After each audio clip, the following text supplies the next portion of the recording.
Assalamualaikum warahmatullahi wabarakatuh. Wilujeng patobang deui, sareng abdi Daryl dina warna nu bade dikapinakeun nyaeta ramena perdagangan di Pelabuhan Sunda Kelapa, Jakarta 2016.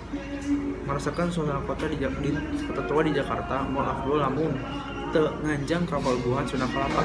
Di Pelabuhan Sunda Kelapa anjeun tiasa neruskeun lapangan ka tempat-tempat sanes di sakulibeungna sapertos Museum Endah, Jembatan Intan, Menara Sabandar atawa Musuran Pasar Laut. Patos pelabuhan anu sanes lainna, Pelabuhan Sunda Kelapa oge kental pisan ku anyana perdagangan. Pelabuhan eta tuari baroba jadi kaya pelabuhan antar pulau sarta distribusi barang-barang ti sagala rupa macam sepatu motor, semen, batu bara, polisi lemari, kasur, sarta anu lainna. Kapal ageng parkir di Pelabuhan Sunda Kelapa sarta para petugas izin repot ngalaruskeun kapalna.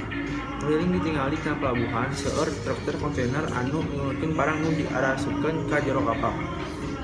Pelabuhan Sunda Kelapa atos aya saprak abad ke-12 sarta merupakan pelabuhan anu kerajaan Sunda anu beribu kota di Pakuan Pajajaran.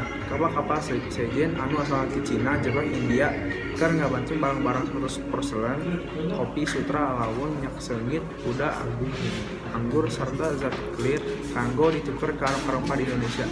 Di zaman bahala Pelabuhan Sunda Kelapa emang rame didatangan ku pedagang-pedagang sarta palaut seperti di Sumatera, Malaka, Sulawesi, Jawa serta Madura.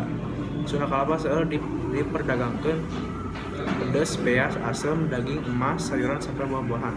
Nah, sakitu wae nu kapihatur wilujeng patepang deui dina warta nu bakal dongkap. Amit mundur, amit mengkur, sareng abdi Daryl. Wassalamualaikum warahmatullahi wabarakatuh.